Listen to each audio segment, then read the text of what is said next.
जय हिंद साथियों। देखिए भाई, उत्तर प्रदेश पीईटी एग्जाम के लिए हमने फिजिक्स थ्योरी जो है कंप्लीट कर लिया है। 2 वीडियो में उसको कंप्लीट कर लिया है। आज जो हम लोग करेंगे, फिजिक्स में जितने भी इंपॉर्टेंट क्वेश्चन बनते हैं पीईटी की सिलेबस के अनुसार उसको हम लोग कवर करेंगे। यदि आपने थ्योरी वाला मैराथन नहीं देखा है तो भाई देरी किस बात का, अभी जाएं, वीडियो के नीचे डिस्क्रिप्शन में उसका लिंक है और उसे जरूर देखें।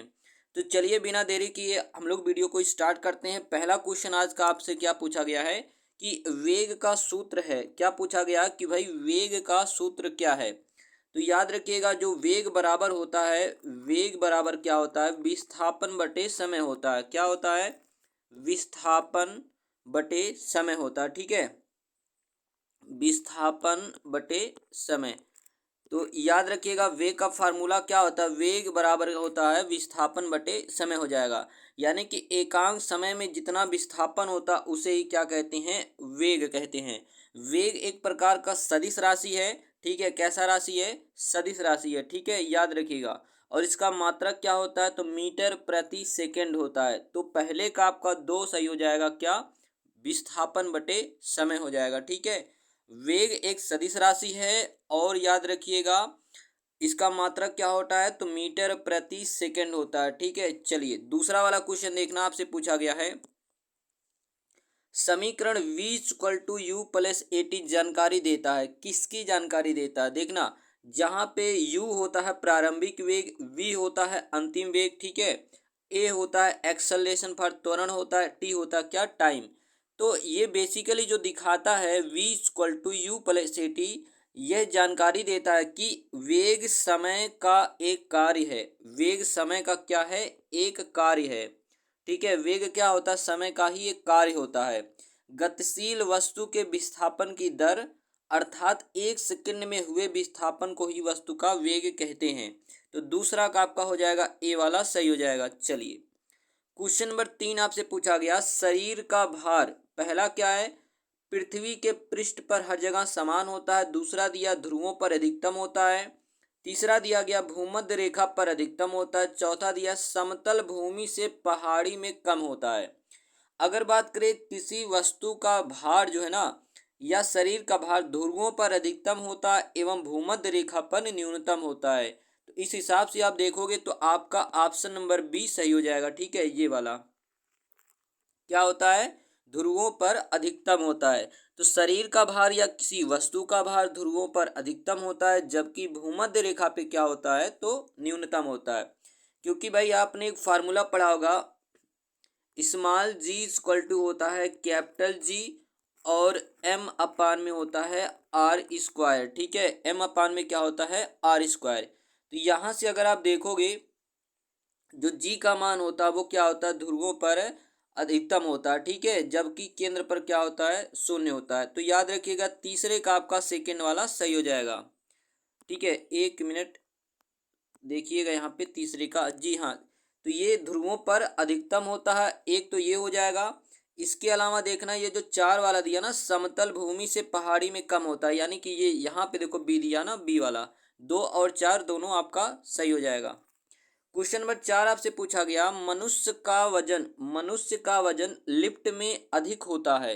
लिफ्ट में अधिक होता है जो अचल गति से ऊपर जा रही है, या अचल गति से नीचे आ रही है, या ऊर्ध्वमुखी त्वरण हो या अधोमुखी त्वरण हो। ध्यान दीजिएगा यहाँ पे, जब ऊर्ध्वमुखी त्वरण से गतिशील लिफ्ट में खड़े व्यक्ति का भार अधिक महसूस होता है। ठीक है, क्या यहाँ पे होगा, सी वाला आपका सही होगा, ऊर्ध्वमुखी। यानी कि जब लिफ्ट जो है त्वरण से, ठीक है, जब लिफ्ट जो है ऊर्ध्वमुखी त्वरण से ऊपर जा रहा होता है तो व्यक्ति अपना भार बढ़ा हुआ महसूस कर रहा होता है। ठीक है, याद रखिएगा इसको। 4 का आपका हो जाएगा ए, सॉरी सी वाला। 5 आपसे पूछा गया कि गुरुत्वीय त्वरण स्मॉल जी का मान किसके साथ घटता है। किसके साथ घटता है? तो याद रखिएगा ऊंचाई के साथ। चाहे आप पृथ्वी के केंद्र से ऊपर की ओर जाइए अथवा नीचे की ओर जाइए, दोनों ही परिस्थितियों में स्मॉल जी का मान घटता जाता है। ठीक है, और वैसे जी का मान अगर बात करें तो होता कितना है, तो पृथ्वी पर जी का मान होता है 9.8, कितना होता है, 9.8 मीटर प्रति सेकंड स्क्वायर होता है। ठीक है, 9.8 मीटर प्रति सेकंड स्क्वायर होता है। अगला आपसे पूछा गया कि पानी से भरे गिलास के नीचे पेपर सीट को बिना छलकाए, बिना आसानी से, ठीक है, पानी से भरे गिलास के नीचे से पेपर सीट को पानी बिना छलकाए आसानी से खींचा जा सकता है। यह घटना क्या बताती है? तो बेसिकली ये जो घटना डिपेंड करता है ये है जड़त्व पर, ठीक है। किस पे आधारित है? तो जड़त्व पर है। किसी वस्तु की अपनी मूल स्थिति को बनाए रखने की प्रवृत्ति को ही क्या कहते हैं? जड़त्व कहते हैं, ठीक है। यानी कि गिलास जैसे विराम अवस्था में था तो वो विराम अवस्था में ही रह जाती है, ठीक है, जिसके कारण वह इसमें कोई परिवर्तन नहीं होता है। तो सी आपका सही हो जाएगा। जड़त्व की भी बात करोगे तो तीन प्रकार का होता है, तो विराम का जड़त्व, गति का जड़त्व और दिशा का जड़त्व। न्यूटन का जो पहला नियम है वो क्या है? जड़त्व का नियम ही है, ठीक है। 7 नंबर आपसे पूछा गया है कि भाई जब वेग समय ग्राफ एक सीधी रेखा होती है तो समय अक्षांश के बराबर होता है तो क्या होता है? त्वरण समान होता है, त्वरण बदल रहा है, त्वरण शून्य है अथवा वेग शून्य है। देखना जब वेग समय ग्राफ, यानी कि देखना त्वरण का फार्मूला था ए इक्वल टू होता है वी माइनस यू अपान में होता है क्या? टी, ठीक है। या इसी को ऐसे भी आप लिख सकते हो, ध्यान देना, ऐसे भी लिख सकते हो डेल्टा वी अपान में टी। डेल्टा वी जहाँ पे क्या दिखाता है? तो वेग में परिवर्तन। देखना कह रहे कि जब वेग समय ग्राफ एक सीधी रेखा हो, यानी कि परिवर्तन नहीं हो रहा है, जब वेग में परिवर्तन नहीं होगा तो त्वरण क्या आएगा? शून्य आएगा। क्यों? क्योंकि वेग परिवर्तन की समय दर को ही त्वरण कहते हैं। जब वेग में परिवर्तन ही नहीं होगा तो त्वरण कहाँ से होगा? तो इसका मात्रक क्या होता है? याद रखिएगा, त्वरण का मीटर प्रति सेकंड स्क्वायर होता है।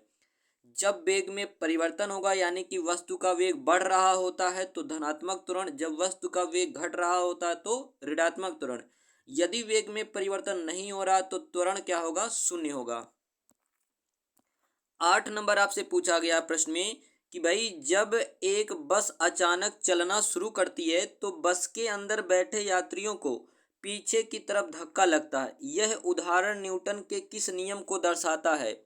तो न्यूटन ने अपनी पुस्तक प्रिंसिपिया में 1687, ठीक है, इन्होंने 3 नियम दिया था। पहला था जड़त्व का नियम, दूसरा था बल का नियम, तीसरा था क्रिया प्रतिक्रिया का नियम।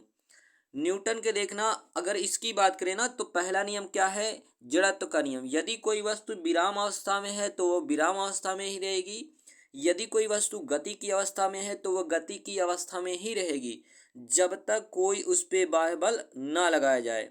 ये पहला नियम था, यानी कि a body continuous in its state of rest और uniform motion unless acted upon by some external force. तो बेसिकली ये जो जड़त्व का नियम है इसी पे डिपेंड होता है कि यात्रियों का पीछे की ओर झुक जाना, ठीक है, या पीछे की ओर धक्का लगना। ये पहले नियम का ही उदाहरण है। 8 का आपका हो जाएगा ए। तो ये न्यूटन का था पहला नियम। क्या था? याद रखिएगा, यदि कोई वस्तु विराम अवस्था में है तो वह विराम अवस्था में ही रहेगी, यदि कोई वस्तु गति की अवस्था में तो गति करती रहेगी जब तक उस पर कोई बाह्य बल ना लगाया जाए। दूसरा नियम ये कहता है कि संवेग परिवर्तन की दर लगाए गए बाह्य बल के बराबर होती है, ठीक है, यानी कि the rate of change of momentum is equal to the applied external force. तीसरा नियम क्या होता है? तो तीसरा नियम है क्रिया प्रतिक्रिया का नियम, ठीक है। प्रत्येक क्रिया की बराबर परंतु विपरीत प्रतिक्रिया होती है। To every action have equal and opposite reaction. तो 8 का याद रखिएगा ए। क्वेश्चन नंबर 9 आपसे पूछा गया पहाड़ पर चढ़ता आदमी आगे की तरफ झुकने का कारण, ठीक है, पहाड़ पर चढ़ता आदमी आगे की तरफ झुकने का कारण क्या है? क्योंकि अपनी स्थिरता बनाए रखने के लिए, ठीक है, अपनी स्टेबिलिटी, अपनी स्थिरता बनाए रखने के लिए ऐसा वो करता है, ठीक है।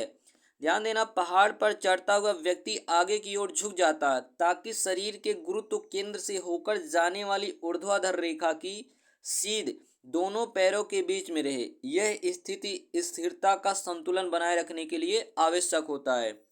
इसके बाद क्वेश्चन नंबर 10 आपसे पूछा गया चंद्रमा की गुरुत्वाकर्षण शक्ति है डॉट डॉट पृथ्वी की आकर्षण शक्ति का।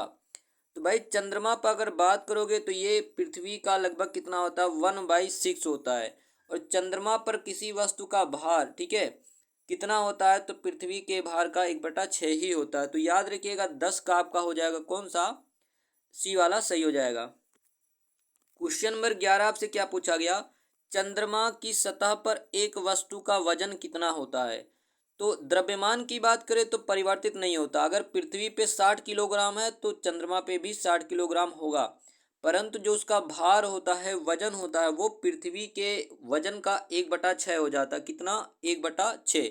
यानी कि यदि किसी वस्तु का भार पृथ्वी पे 60 किलोग्राम है तो चंद्रमा पे कितना हो जाएगा, 1/6 यानी कि 10 किलोग्राम हो जाएगा। ठीक है, नेक्स्ट क्वेश्चन की बात करते, चंद्रमा की धरती पर क्या पूछा गया, चंद्रमा की धरती पर पहला, द्रव्यमान और वजन कम होता है। द्रव्यमान वही रहता परंतु वजन कम होता है। द्रव्यमान और वजन वही रहता, सिर्फ द्रव्यमान कम होता है। तो चंद्रमा की धरती पर क्या होता है, याद रखिएगा, द्रव्यमान वही रहता है परंतु वजन जो है कम हो जाता है। वजन क्या हो जाता है, कम हो जाता है। 12 का आपका हो जाएगा बी। और कितना कम होता है, तो पृथ्वी के भार का लगभग, जैसे किसी व्यक्ति का पृथ्वी पे जो भार है उसका 1/6 रह जाता है चंद्रमा पर।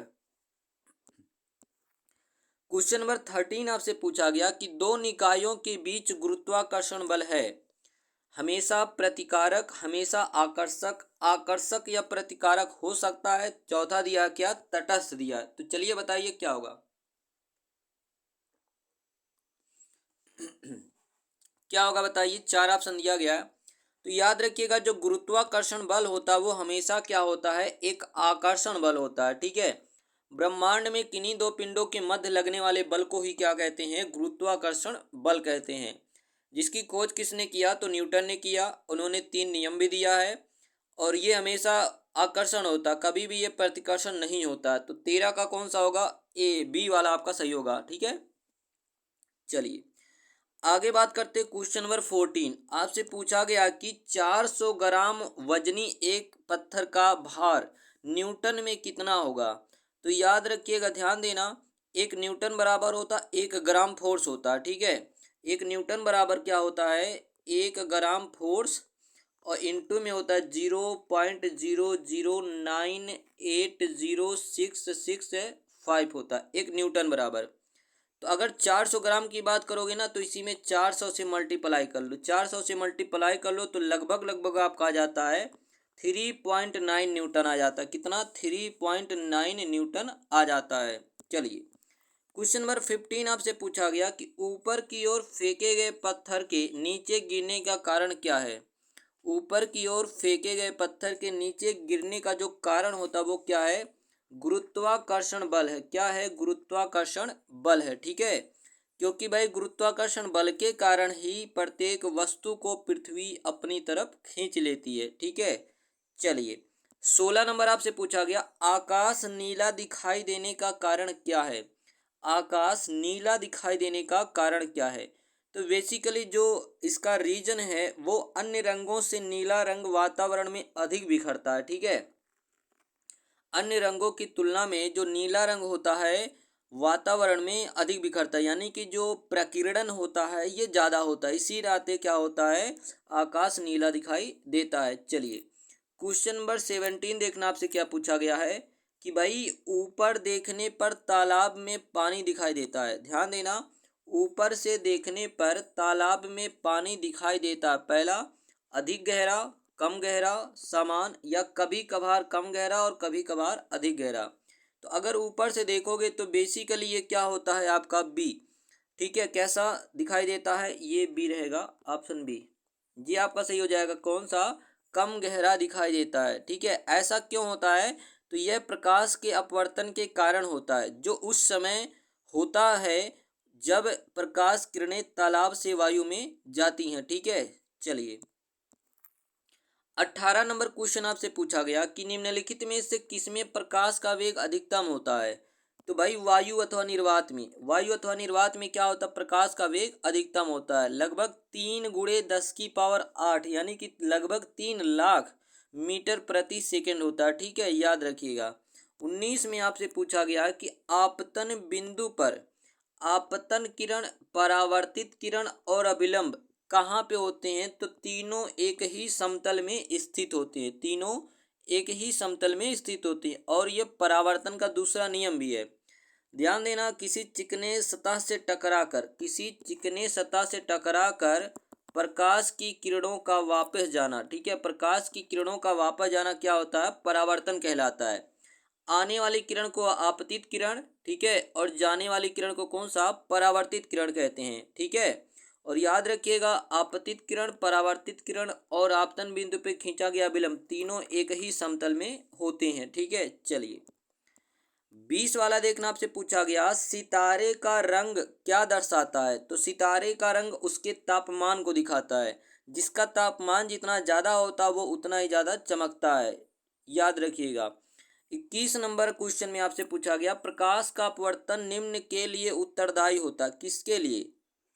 तो प्रकाश का अपवर्तन जो होता है ये बेसिकली तारों का टिमटिमाना किस घटना का उदाहरण है, तो प्रकाश के अपवर्तन का।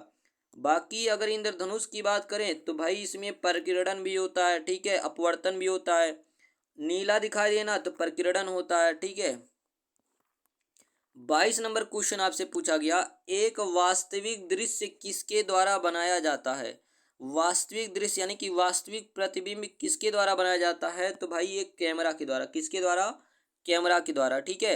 एक वास्तविक दृश्य कैमरे के द्वारा बनाया जा सकता है क्योंकि वास्तविक प्रतिबिंब परावर्तित या अपवर्तित किरणों के प्रतिच्छेदन से बनता है।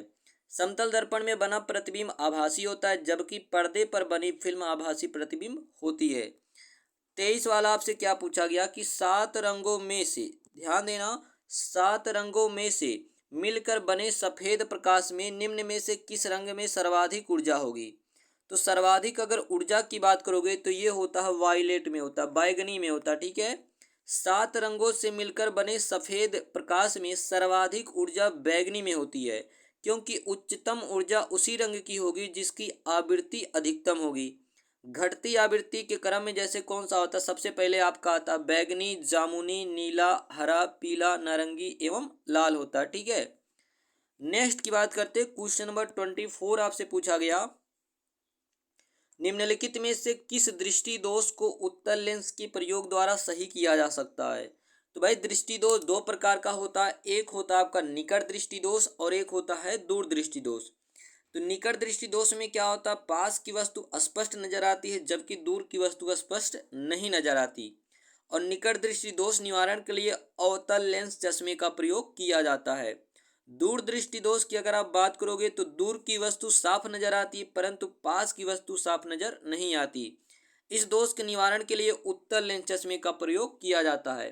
तो भाई उत्तल लेंस चश्मे का प्रयोग किसमें किया जाएगा, तो आप कहोगे दूर दृष्टि दोष में, ठीक है, किसमें, दूर दृष्टि दोष में। चलिए 25 आपसे पूछा गया कि सर्वाधिक, वह सर्वाधिक सुविधापूर्ण दूरी जिस पर कोई व्यक्ति सामान्य आंखों से पढ़ सकता है। तो बेसिकली आपसे ये पूछा कहा जा रहा है कि स्पष्ट दृष्टि की न्यूनतम दूरी कितनी होती है।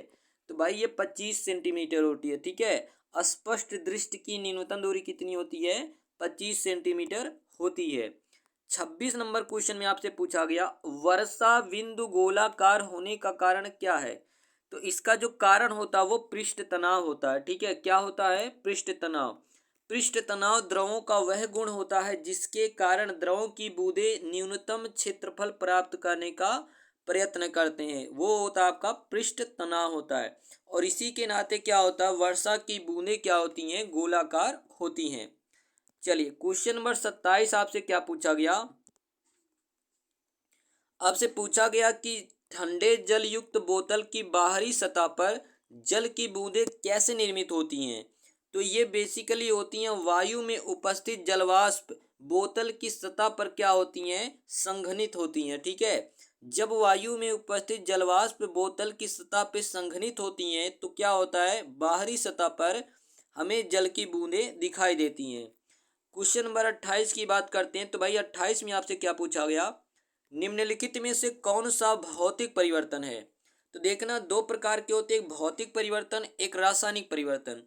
भौतिक परिवर्तन में कोई नया पदार्थ नहीं बनता है और रासायनिक परिवर्तन में कोई नया पदार्थ बनता है। जैसे अगर हम लोग बात करते हैं कागज को जलाना, कागज को जला दोगे तो वो राख प्राप्त हो जाएगा और राख से पुनः आप कागज नहीं प्राप्त कर सकते हो, तो ये आपका क्या हो गया, रासायनिक परिवर्तन। जबकि लोहे को पिघलाना, लोहे को पिघलाओगे वो लिक्विड हो जाएगा, फिर ठंडा करोगे आपका वो लोहा बन जाएगा, तो ये आपका क्या होगा, एक भौतिक परिवर्तन होगा। तो कौन सा भौतिक परिवर्तन है, तो यहाँ पे याद रखना 28 का आपका कौन सा हो जाएगा, बी। ठीक है, कोका कोला पेय में नमक डालने पर गैस का निकलना। ठीक है, 28 का आपका हो जाएगा बी। चलिए नेक्स्ट की बात करते हैं हम लोग। क्वेश्चन नंबर 29, जमीन पर गिरकर फुटबॉल के उच्छलन का कारण क्या है? अपनी प्रत्यास्थता, ध्यान देना, ये कारण क्या होता है, अपनी प्रत्यास्थता के गुण के कारण ऐसा होता है। ठीक है, क्या होता है, प्रत्यास्थता के गुण के कारण। तो प्रत्यास्थता किसी वस्तु का वह गुण होता है जो अपनी मूल स्थिति में परिवर्तन का या अपने ऊपर लगाए गए विरूपक बल का क्या करता है, विरोध करता है। ठीक है, इलास्टिसिटी। 30 नंबर क्वेश्चन में आपसे पूछा गया, कंक्रीट रोड के मुकाबले बर्फ पर चलना ज्यादा कठिन होता है, क्योंकि ध्यान देना 30 का आपका कौन सा हो जाएगा, सी वाला, कंक्रीट के मुकाबले बर्फ पर घर्षण अधिक होता है। ठीक है, 30 का आपका, सॉरी ये नहीं होगा, यहाँ पे जो दिया है ध्यान दीजिएगा, पाँव और बर्फ के बीच घर्षण कंक्रीट और पाँव के मुकाबले क्या होता है, कम होता है। ठीक है, इसीलिए आपका क्या हो जाएगा, बी वाला आपका सही हो जाएगा। 31 आपसे पूछा गया, ऊर्जा संचय का अर्थ है कि, तो यहाँ पे देखना 4 ऑप्शन आपके सामने दिया गया है। पहला दिया गया है कि भाई ऊर्जा का उत्पादन व नष्ट किया जा सकता है। ठीक है, ऊर्जा का उत्पादन किया जा सकता है पर नष्ट नहीं किया जा सकता। सी वाला दिया, ऊर्जा का उत्पादन नहीं किया जा सकता परंतु नष्ट किया जा सकता है। 4 दिया, ऊर्जा ना तो उत्पादन की जा सकती है और ना ही नष्ट। तो ऊर्जा संरक्षण का नियम भी यही होता है कि energy can not be created not be destroy but it convert one form to other form. यानी कि ऊर्जा को ना तो उत्पन्न किया जा सकता है और ना ही नष्ट किया जा सकता है, बल्कि इसे एक रूप से दूसरे रूप में बदला जा सकता है। यही law of conservation of energy है, ऊर्जा संरक्षण का नियम है। तो 31 का आपका हो जाएगा 31 का डी। 32 आपसे क्या पूछा गया, गतिज ऊर्जा का एक उदाहरण कौन होगा? पहला दिया चलती हुई कार, विद्युत क्षेत्र में चार्जड कण, खिंचाव मुक्त रबर बैंड, ऊपर के सभी। तो अगर आप 32 की बात करोगे तो आपका हो जाएगा डी, ऊपर के सभी। ठीक है, तो ऊर्जा दो प्रकार की, एक गतिज ऊर्जा और एक आपकी स्थितिज ऊर्जा। तो चलती हुई कार में भी होती है। ठीक है, विद्युत क्षेत्र में एक चार्जड कण द्वारा भी होता है, खिंचाव मुक्त रबर में भी होता है। ठीक है, तो 32 का हो जाएगा आपका डी। क्वेश्चन नंबर 33 आपसे पूछा गया कि तरल सभी दिशाओं में समान दाब पारित करता है, यह कथन किससे संबंधित है? तो यह कथन जो संबंधित है बेसिकली पास्कल के नियम से। किसके? पास्कल के नियम से, यहाँ पे ला रहेगा। ठीक है, पास्कल के नियम से। चलिए नेक्स्ट की बात करते, क्वेश्चन नंबर 34, दिए गए विकल्पों में से किसका मात्रक वही है जो गतिज ऊर्जा का है? किसका मात्रक वही है जो गतिज ऊर्जा का है? तो भाई कार्य। ठीक है, कार्य का भी मात्रक जूल होता है और गतिज ऊर्जा का मात्रक भी जूल होता है। जबकि दाब की बात करोगे इसका मात्रक पास्कल होता है, बल का मात्रक न्यूटन होता है। ठीक है, और संवेग का मात्रक क्या होता है? किलोग्राम मीटर प्रति सेकंड होता है। नेक्स्ट की बात करते क्वेश्चन नंबर 35, वातावरणीय दाब को किससे नापा जाता है? वातावरणीय दाब को किससे मापा जाता है? तो भाई आपके सामने 4 ऑप्शन दिया गया। पहला है हाइड्रोमीटर, दूसरा है बैरोमीटर, इसके बाद क्या है आपका हाइग्रोमीटर, इसके बाद क्या है अल्टीमीटर है। तो यहाँ पे अगर बात करोगे वातावरणीय दाब यानी कि वायुमंडलीय दाब का जो मापन किया जाता है ये बेसिकली बैरोमीटर से किया जाता है। किससे किया जाता है? बैरोमीटर से।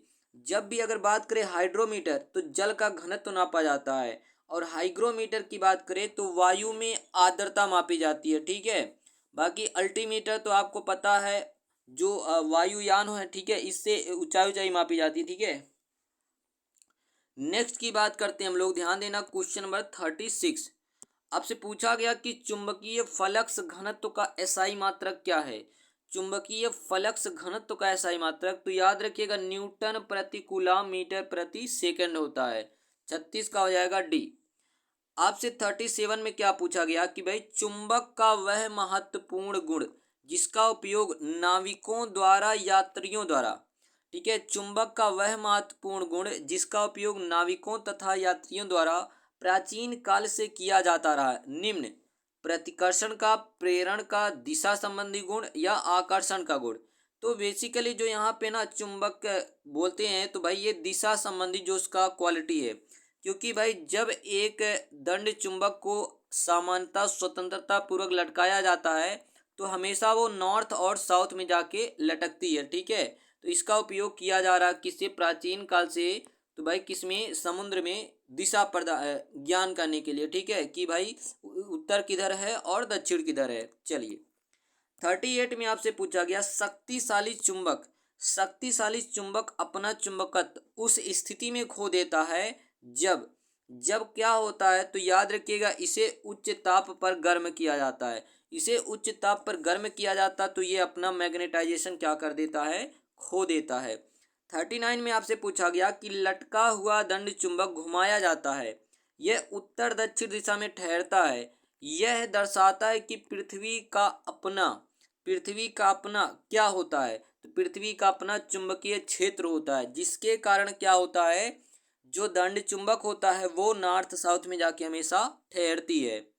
40 नंबर में आपसे पूछा गया भारत में सभी मूल इकाइयों का राष्ट्रीय मानक किस संस्था द्वारा परिरक्षित किया जाता है, किस संस्था द्वारा परिरक्षित किया जाता है। तो 40 में याद रखिएगा ए, राष्ट्रीय भौतिक प्रयोगशाला द्वारा। ठीक है, राष्ट्रीय भौतिक प्रयोगशाला द्वारा। 41 क्वेश्चन नंबर 41 आपसे पूछा गया इनमें से कौन सी एक मौलिक इकाई नहीं है, मौलिक इकाई कौन सा नहीं है। तो याद रखिएगा क्यूबिक मीटर। बाकी आपका ये 7 मूल राशियां और 7 मूल मात्रक है। लंबाई, द्रव्यमान, समय, ताप, विद्युत धारा, ज्योति तीव्रता, पदार्थ की मात्रा, ये होते हैं 7 मूल राशियां। ठीक है, और ये क्यूबिक मीटर इसमें नहीं आता है। अगला देखिएगा 42 में आपसे पूछा गया पी पेंच का पिच है, एन हेड स्केल विभाजनों की संख्या है, तब स्क्रू गेज की लघुत्तम माप क्या होगी। तो इस हिसाब से अगर आप देखोगे तो जो स्क्रू गेज की लघुत्तम माप होती है वो बराबर होता पेंच की पिच बटे में हेड स्केल पर विभाजनों की संख्या, यानी कि आपका पी अपान में हो जाएगा एन हो जाएगा। ठीक है, सीधा सीधा। 43 आपसे पूछा गया कि इलेक्ट्रॉन वोल्ट निम्न में से किसका मात्रक है। तो भाई जो इलेक्ट्रॉन वोल्ट होता है ये किसका मात्रक होता है, तो ऊर्जा का होता है। ठीक है, एक इलेक्ट्रॉन वोल्ट बराबर वही होता है, एक इलेक्ट्रॉन पे आवेश 1.6 गुणे 10⁻⁻19 गुलाम होता है। 43 के बाद हम लोग बात करते क्वेश्चन नंबर 44 की। तो 44 में आपसे क्या पूछा गया कि भाई विद्युत प्रतिरोध को मापने के लिए इकाई कौन सी है। चलिए 4 ऑप्शन है, बताइए। जूल होगा या ओम होगा या एम्पियर होगा या वोल्ट होगा।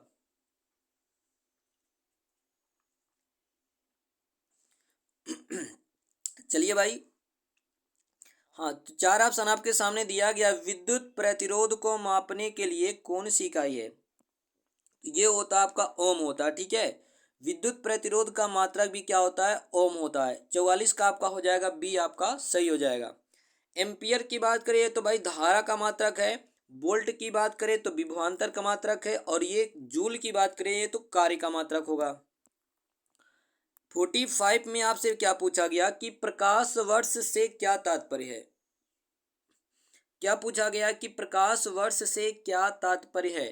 तो बेसिकली एक प्रकाश वर्ष में चली गई दूरी वो हमारा क्या होता है, प्रकाश वर्ष। और दूरी मापने की एक इकाई होता है। ठीक है, 9.46 गुणे 10⁻⁻15 मीटर। ठीक है, एक प्रकाश वर्ष बराबर। अगला है किलोवाट घंटा, KWH, किलोवाट हावर्स, किसकी इकाई है। तो भाई ये होता है ऊर्जा का, किसका, ऊर्जा का बड़ा मात्रक है किलोवाट घंटा। 46 का आपका हो जाएगा डी। ठीक है, और 3.6 मेगा जूल के यह बराबर होता है। 47 में आपसे क्या पूछा गया है, घरों में विद्युत की खपत का मापन करने की इकाई क्या है। तो भाई ये किलोवाट घंटा है। घरों में जो विद्युत की खपत होती है उसका मापन किस में किया जाता है, किलोवाट घंटा में। और भाई 1 किलोवाट घंटा बराबर क्या होता है, 1 यूनिट होता है। चलिए भाई 48 में आपसे क्या पूछा गया, ध्यान देना। मौसम विभाग ने एक दिन भारी तूफान और बिजली पूर्वानुमान किया था और राधा एक छाता लेकर बाहर जाना चाहती थी, लेकिन उसे सलाह दी गई थी कि वह उसे लेकर ना जाए। कारण क्या है? कारण ये है 48 का, अगर आप देखोगे तो ए क्या दिया है कि बादलों से विद्युत विसर्जन छाते के धातु भागों तक जा सकता है, जिससे उसको विद्युत लग सकता था। इसके लिए उसे क्या किया गया? मना किया गया था। 48 के बाद देखना 49, क्वेश्चन नंबर 49 आपसे पूछा गया परमाणु की त्रिज्या का मात्रक क्या है? तो ये बेसिकली ये एंगस्ट्रांग में मापा जाता है। किसमें? एंगस्ट्रांग में। और एक एंगस्ट्रांग बराबर क्या होता है? ध्यान देना, एक एंगस्ट्रांग बराबर क्या होता है? 10⁻⁻10 मीटर होता है। ठीक है, 10⁻⁻10 मीटर होता है एक एंगस्ट्रांग बराबर होता है। चलिए, इसी में देखना आपसे 50 पूछा गया ध्वनि नहीं गुजर सकती है। तो ये निर्वात में नहीं गुजर सकती। क्यों? क्योंकि ध्वनि एक प्रकार का अनुदैर्ध्य तरंग है और अनुदैर्ध्य तरंगों को चलने के लिए माध्यम की आवश्यकता होती है। ठीक है, 51 आपसे पूछा गया कि ध्वनि की गति किसमें न्यूनतम होती है? तो ये किसमें न्यूनतम होगा? तो याद रखिएगा वायु में। किसमें होगा? वायु में। 51 का आपका हो जाएगा ए। 52 नंबर क्वेश्चन में आपसे पूछा गया दिवाली के दौरान पटाखे इमारत के बाहर जलाए जाते हैं, उनके जलने के थोड़ी देर बाद हमें ध्वनि सुनाई देती है। ऐसा इसलिए क्यों? यानी कि जब पटाखे फूटते हैं तो सबसे पहले रोशनी दिखाई देता है, उसके बाद मतलब साउंड आती है उसके फूटने की। ऐसा क्यों है? क्योंकि प्रकाश का वेग ध्वनि के वेग से ज़्यादा होता है, जिसके कारण हमको पहले प्रकाश दिखाई देता, उसके बाद ध्वनि सुनाई देता है। तो 52 का आपका हो जाएगा बी वाला। प्रकाश ध्वनि से तेज गति करता है। ठीक है, प्रकाश ध्वनि से तेज यात्रा करता है। 53 नंबर क्वेश्चन में आपसे पूछा गया कि भाई कर्णफोन डॉट डॉट में परिवर्तित करता है। तो जो कर्णफोन होता है वो क्या करता है? ध्वनि ऊर्जा को यांत्रिक ऊर्जा में परिवर्तित करता है। चलिए, क्वेश्चन नंबर 54 देखिएगा, आपसे क्या पूछा गया? ध्वनि प्रदूषण को मापने वाला मात्रक क्या कहलाता है? तो ये जो कहलाता है वो क्या कहलाता है? ध्यान देना, आपका हो जाएगा 54 का ई, डेसिबल। और डेसिबल में ही ध्वनि की प्रबलता मापी जाती है, याद रखिएगा। 55 आपसे पूछा गया एकाउस्टिक्स विज्ञान में किसका अध्ययन किया जाता है? एकाउस्टिक्स विज्ञान में किसका अध्ययन किया जाता है? तो इसमें साउंड का। किसका किया जाता है? साउंड यानी कि ध्वनि का अध्ययन किया जाता है। 56 क्वेश्चन नंबर 56 आपसे पूछा गया अंधेरे में चाच चिड़ी उड़ने का क्या कारण है? इसका मेन रीजन होता है 56 का आपका हो जाएगा सी, उनके द्वारा उत्पादित अल्ट्रासोनिक तरंगे, ये इसमें सहायक होती हैं। 57 देखना 57 आपसे पूछा गया कि भाई समुद्र की गहराई मापने वाला उपयोगी यंत्र। तो बेसिकली फैदोमीटर से भी समुद्र की गहराई नापी जाती। किससे? फैदोमीटर से भी नापी जाती। इसके अलावा कैथोमीटर। ठीक है, फैदोमीटर और कैथोमीटर आपका, सॉरी ये कैथो नहीं रहेगा, फैदो रहेगा, ये बना लीजिएगा। चलो, तो समुद्र की गहराई किससे नापी जाती है? फैदोमीटर से मापी जाती है। ठीक है, चलिए नेक्स्ट की बात करते हैं। क्वेश्चन नंबर 58, निम्नलिखित विकल्पों में से अर्धचालक कौन सा है? तो जर्मेनियम और सिलिकॉन। ठीक है, याद रखिएगा, एक जर्मेनियम हो गया और एक आपका सिलिकॉन, ये दोनों बहुत ही अच्छे अर्धचालक के एग्जाम्पल हैं। नेक्स्ट देखना 59, रडार में जिस विद्युत चुंबकीय विकिरण का प्रयोग किया जाता है वह कौन सा है? तो रडार में जो जिसका प्रयोग किया जाता है वो बेसिकली सूक्ष्म तरंगे हैं। कौन सी हैं? सूक्ष्म तरंगे हैं। 60 देखिएगा, यांत्रिक ऊर्जा को विद्युत ऊर्जा में परिवर्तित करने वाला उपकरण को क्या कहा जाता है? तो जो यांत्रिक ऊर्जा को विद्युत ऊर्जा में करता है उसको क्या कहते हैं? डायनमो कहते हैं। क्या कहते हैं? डायनमो। ठीक है, उसको क्या कहते हैं? डायनमो कहते हैं। 60 का आपका हो जाएगा ए। बाकी अगर आपसे पूछता है विद्युत ऊर्जा को यांत्रिक ऊर्जा में, तो आप कहोगे विद्युत मोटर है। 61 आपसे पूछा गया कि भाई किसी चालक का प्रतिरोध उसकी लंबाई के डॉट डॉट तथा उसकी अनुप्रस्थ काट के क्षेत्रफल का डॉट डॉट होता है। तो एक फार्मूला याद रखिएगा, आर बराबर होता है रो इंटू एल अपान में होता है ए। यानी कि आर आपका प्रतिरोध, रो आपका होता है विशिष्ट प्रतिरोध, एल होता है लंबाई, ए होता है क्षेत्रफल। तो प्रतिरोध देखना लंबाई के समानुपाती और अनुप्रस्थ काट के क्षेत्रफल के क्या है, व्युत्क्रमानुपाती है। तो 61 का आपका हो जाएगा बी, यहाँ पे हो जाएगा समानुपाती और व्युत्क्रमानुपाती। 62 आपसे क्या पूछा गया, पृथ्वी का उत्तर चुंबकीय ध्रुव, ठीक है, पृथ्वी का उत्तरी चुंबकीय ध्रुव और भौगोलिक डॉट डॉट के निकट होता, किसके निकट होता है, तो याद रखिए जा उसका जो उत्तरी चुंबकीय ध्रुव है और जो आपका दिया गया है दक्षिणी भौगोलिक ध्रुव के निकट होता है, ठीक है। पृथ्वी का उत्तरी चुंबकीय ध्रुव भौगोलिक दक्षिणी ध्रुव के क्या होता है, निकट, तो यहाँ पे क्या भरा जाएगा, दक्षिणी। 63 आपसे पूछा गया कि भाई एक लंबी और सीधी सोलेनाइड जिसमें विद्युत प्रवाहित हो रहा हो, तो सोलेनाइड के भीतर चुंबकीय क्षेत्र क्या होगा, तो भाई खोखले चालक के भीतर जो होता है वो कितना होता है, तो याद रखिएगा यहाँ पे आपका 63 का हो जाएगा, ध्यान देना। अगर खोखले चालक के भीतर आपसे विद्युत धारा पूछे तो भाई विद्युत क्या होगा, विद्युत क्षेत्र शून्य होगा, परंतु यहाँ पे क्या चुंबकीय क्षेत्र की बात कर रहा है, तो यहाँ पे देखना आपका दिया गया है ऑप्शन नंबर डी, सभी जगह एक जैसा, क्या दिया है, सभी जगह एक जैसा, ठीक है। 63 का आपका हो जाएगा डी वाला सही हो जाएगा। क्वेश्चन नंबर 64, निम्न में से कौन सा साधन विद्युत ऊर्जा को यांत्रिक ऊर्जा में बदलता है, ठीक है। अभी आपको ऊपर बताया गया था, ये आपका क्या है, विद्युत मोटर है। विद्युत मोटर क्या करता है, विद्युत ऊर्जा को यांत्रिक ऊर्जा में बदलता है, जबकि डायनमो का क्या काम होता है, यांत्रिक ऊर्जा को विद्युत ऊर्जा में बदलना होता है। चलिए 65 आपसे क्या पूछा गया है कि भाई यहाँ पे दिया गया है कौन सा उपकरण विद्युत ऊर्जा को यांत्रिक ऊर्जा में, तो सेम अभी आपने कहा इलेक्ट्रिक मोटर हो जाएगा, विद्युत मोटर। अगला आपसे पूछा गया कि भाई यदि दो बल्ब 15 वाट और 60 वाट के हैं तो किस बल्ब का प्रतिरोध अधिक होगा, तो जाहिर सी बात है 60 वाट वाले का, किसका होगा, 60 वाट का, ठीक है। क्योंकि आपको पता है भाई P1 अपान में P2 इक्वल टू होता है R1 अपान में क्या होता है, R2 होता है, ठीक है। तो जिसकी पावर जो है क्या होगी, मतलब जिसका पावर ज़्यादा होगा वो प्रतिरोध क्या होगा, कम होगा। 67 आपसे पूछा गया कि भाई विद्युत बल्ब की फिलामेंट किससे बनी होती है, तो भाई ये टंगस्टन की बनी होती है, ठीक है। आगे देखिएगा एक श्रृंखला में प्रतिरोध तीन प्रतिरोध 140 ओम, 250 ओम और 220 ओम के जुड़े हैं, तो परिपथ में कुल प्रतिरोध कितना होगा, तो अगर श्रेणी क्रम में जुड़ा है तो इनका टोटल होता है R equal to R1 plus R2 plus कितना होता है, R3 होता है।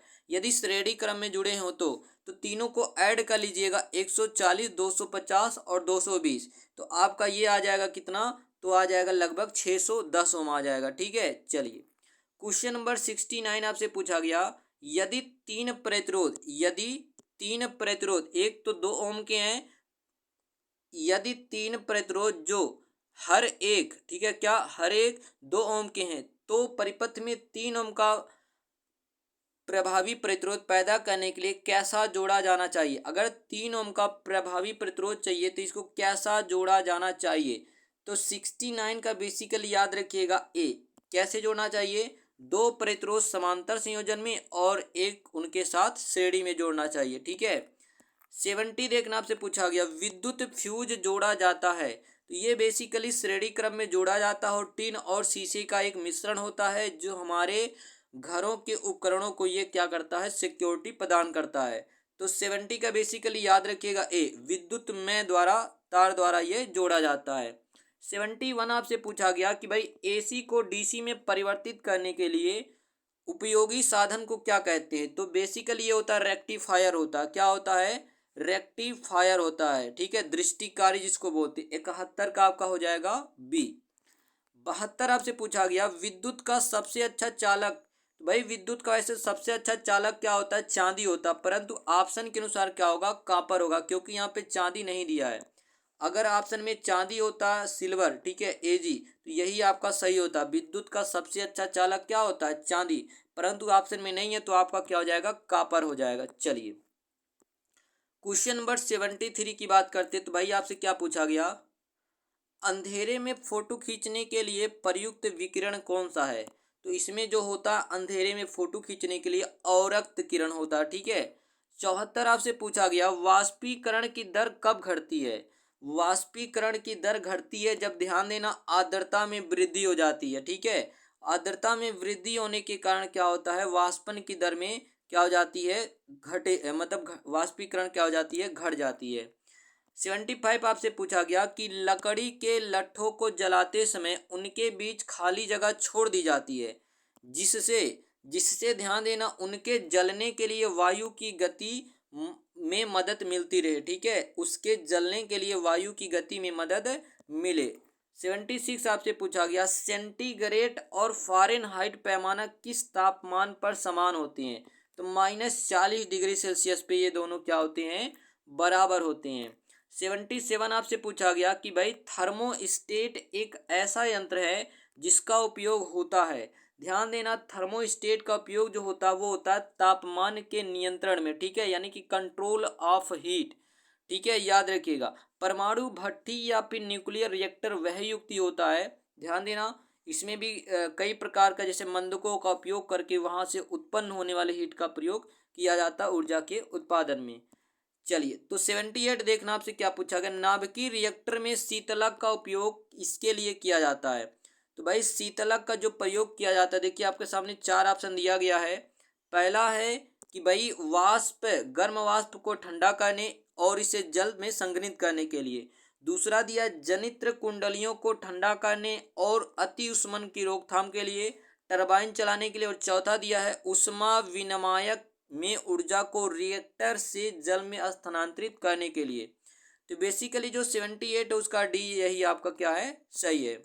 79 देखना सूर्य का ऊर्जा स्रोत क्या है, तो सूर्य में क्या होता है, नाभिकीय संलयन होता है, जिसमें क्या होता है दो हाइड्रोजन मिल करके एक हीलियम का क्या करते हैं, निर्माण करते हैं, ठीक है, ये प्रोसेस कहलाता है नाभिकीय संलयन, यही सूर्य के अपार ऊर्जा का स्रोत होता है। तो आप क्या कहोगे, नाभिकीय संलयन, हाइड्रोजन न्यूक्लियस का संलयन हो जाएगा 79 का बी। इसके बाद देखना 80 नंबर आपसे क्वेश्चन पूछा गया, 1 किलोग्राम जल का तापमान 1 डिग्री सेल्सियस बढ़ाने हेतु आवश्यक ऊष्मा की मात्रा को क्या कहते हैं, तो याद रखिएगा इसको बोलते हैं किलो कैलोरी बोलते हैं, क्या बोलते हैं, किलो कैलोरी बोलते हैं, ठीक है। 80 का आपका हो जाएगा डी, ऊष्मा की वह मात्रा जो 1 किलोग्राम जल का तापमान 1 डिग्री सेल्सियस बढ़ा दे 1 किलो कैलोरी कहलाती है। 81 में आपसे क्या पूछा गया कि भाई 1 किलोग्राम पदार्थ के तापमान को 1 डिग्री सेंटीग्रेड बढ़ाने के लिए आवश्यक ऊष्मा की मात्रा को क्या कहते हैं, तो जस्ट अभी आप पढ़े हो, तो भाई इसको क्या बोलते हैं, विशिष्ट ऊष्मा धारिता, ठीक है, क्या बोलते हैं, विशिष्ट ऊष्मा धारिता बोलते हैं, ठीक है, या उसी को विशिष्ट ऊष्मा भी बोलते हैं, ठीक है। चलिए 82 आपसे पूछा गया, जब बर्फ पिघलता है तो याद रखिएगा उसका आयतन घटता है, क्या होता है, आयतन घटता है, ठीक है, और 4 डिग्री सेल्सियस ताप पर जल का घनत्व तो अधिकतम होता है, ये बात याद रखिएगा। 83 और आज के लास्ट क्वेश्चन की बात करते हैं, थर्मोस्टेट साधन डॉट डॉट के लिए उपयोगी है, तो किसके लिए, तो ध्यान देना तापमान के विनियमन के लिए, ठीक है, ये तापमान के कंट्रोल करने के लिए यूज होता है। तो यहाँ पे मोस्ट इम्पोर्टेंट जितने भी लगभग 80 क्वेश्चन आपके थे कंप्लीट होते हैं। आई होप आपको वीडियो पसंद आया होगा, वीडियो पसंद आए तो वीडियो को लाइक करना, चैनल को सब्सक्राइब और शेयर करना ना भूलें। तो भाई इसके बाद जो हम लोग स्टार्ट करेंगे वो आपका होगा केमिस्ट्री का थ्योरी होगा, उसको भी 2 वीडियो में हम लोग थ्योरी कंप्लीट करेंगे, उसके बाद केमिस्ट्री का भी प्रैक्टिस सेट करेंगे। भाई अगर आपको इस वीडियो का पीडीएफ चाहिए तो वीडियो के नीचे डिस्क्रिप्शन में टेलीग्राम का लिंक है, वहाँ पे जाइए, टेलीग्राम ज्वाइन करिए, वहाँ पे आपको सारी पीडीएफ उपलब्ध हो जाएंगी, ठीक है। तो भाई मिलते हैं अगले वीडियो में, तब तक के लिए ta-ta bye bye, thank you, धन्यवाद।